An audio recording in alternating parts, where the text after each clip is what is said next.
Halo pemirsa GPR TV dari Sabang sampai Maroke, dari Miangas hingga Pulau Rote. Bertemu lagi bersama saya Mona Zarinisak dalam program Kominfo Newsroom.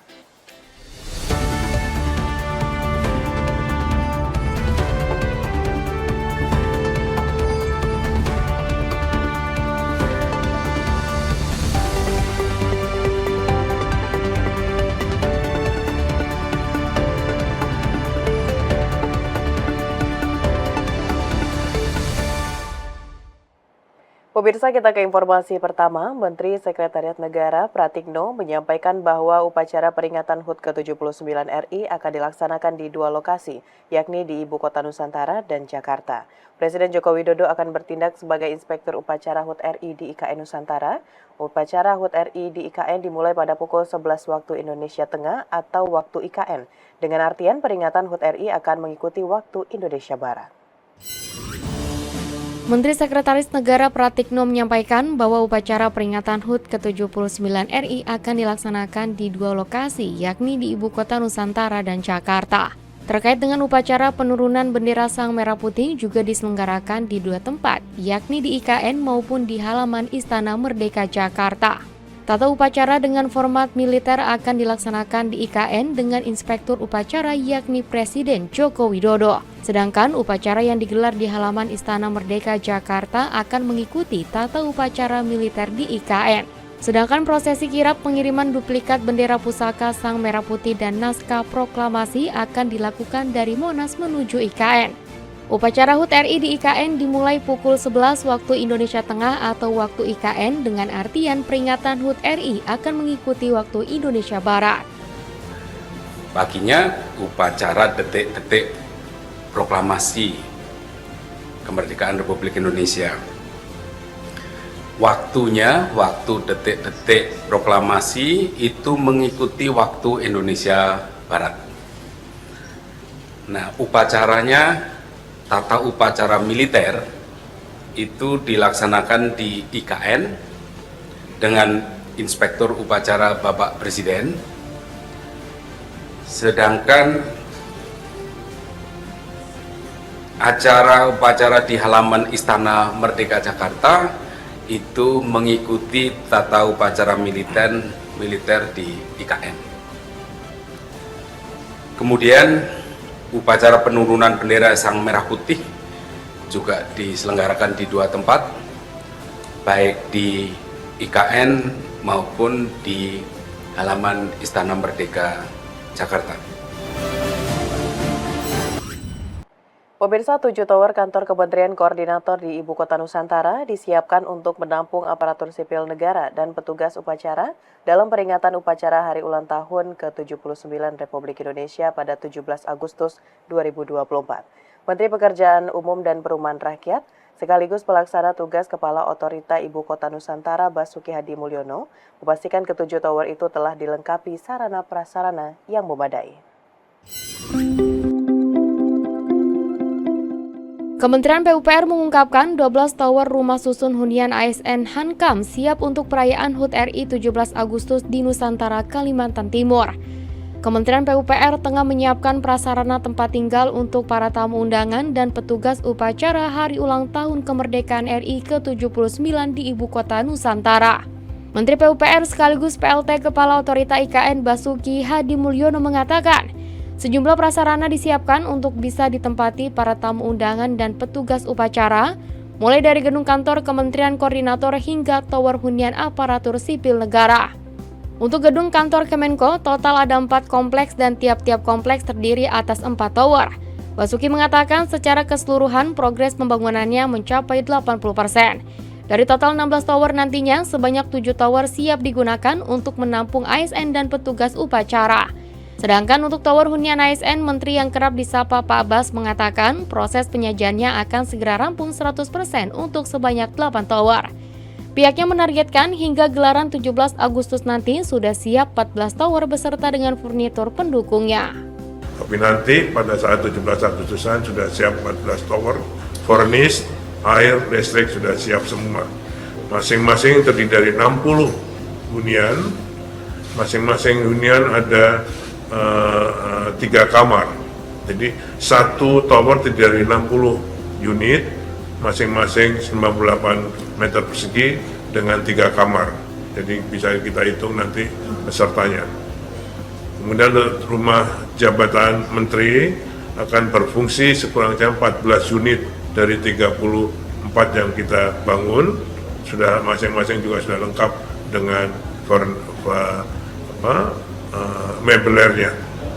Ini semua akan diatur pemanfaatannya oleh Seknek, ya, untuk tamu-tamu, untuk para tamu dan para peserta upacara. Pemerintah telah menyiapkan 2 akses jalan dari Balikpapan menuju kawasan inti pusat pemerintahan IKN dalam rangka mendukung pelaksanaan HUT ke-79 Republik Indonesia. Sementara bandara yang ada di IKN belum bisa dioperasikan dikarenakan belum tercukupinya jarak runway yang ditargetkan 2.200 meter, namun saat ini masih kurang sebanyak 300 meter, yang mana bandara tersebut baru bisa menerima penerbangan menggunakan helikopter.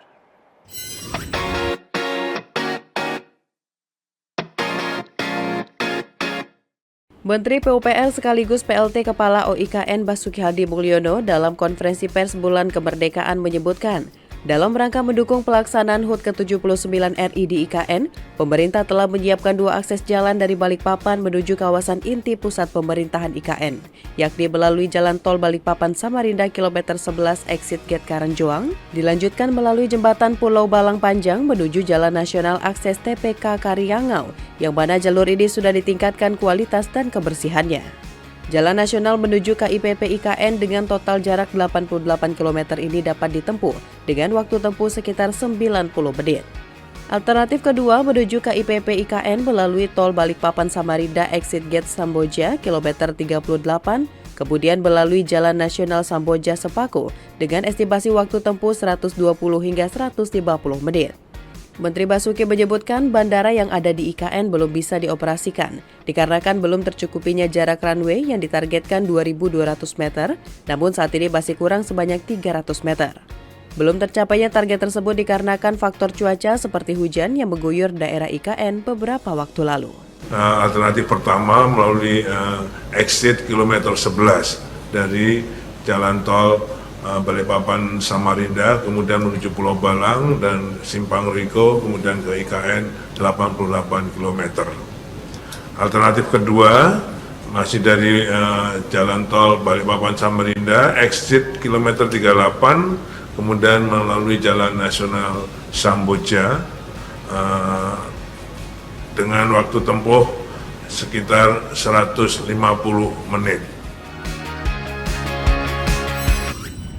Kita beralih ke informasi lainnya pemirsa, Presiden Joko Widodo resmi membuka Festival Ekonomi dan Keuangan Digital dan Karya Kreatif Indonesia di Jakarta Convention Center Senayan, Jakarta. Presiden menekankan transformasi digital di bidang ekonomi dan keuangan harus inklusif, berkeadilan bagi seluruh elemen masyarakat.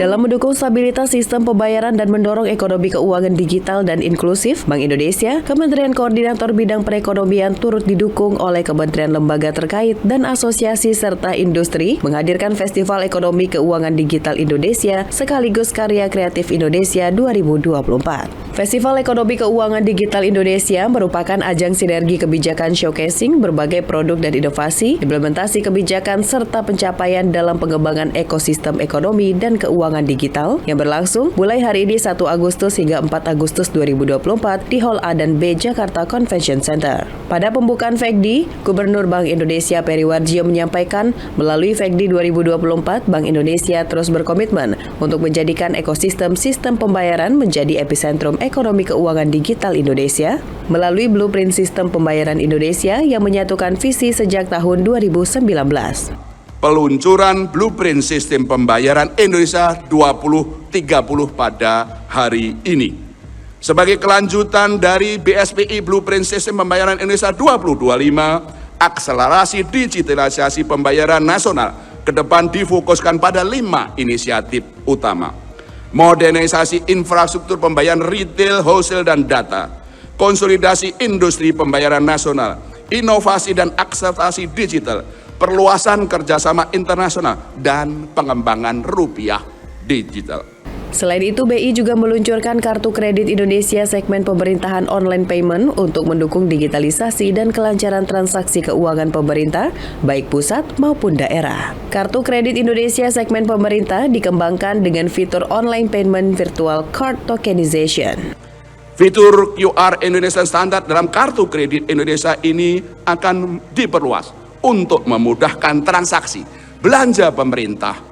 Tidak hanya untuk perjalanan, tapi juga untuk membeli produk-produk UMKM karya-karya bangsa. Pada kesempatan tersebut, Presiden Joko Widodo juga menyampaikan bahwa potensi ekonomi digital Indonesia yang bakal berlipat ganda pada tahun 2030 mendatang mencapai 760 billion US dollar atau 12.300 triliun rupiah. Oleh karena itu, ia berpesan agar transformasi digital di bidang ekonomi dan keuangan harus inklusif, berkeadilan, khususnya bagi masyarakat di pinggiran, lapisan bawah, dan pelaku ekonomi mikro UMKM. Saya minta kepada OJK dan BI untuk meningkatkan perlindungan masyarakat di sektor ekonomi digital. Literasi keuangan kita masih rendah, seingat saya kurang lebih 50%. Masyarakat masih rentan mengalami risiko penipuan dan kejahatan digital. Oleh sebab itu, siapkan sistem perlindungan konsumen, pastikan keamanan data konsumen. Jangan sampai rakyat kecil malah menjadi pihak yang dirugikan. Pemirsa, usai jeda pariwara, kami akan kembali dengan informasi lainnya. Tetaplah bersama Kominfo Newsroom.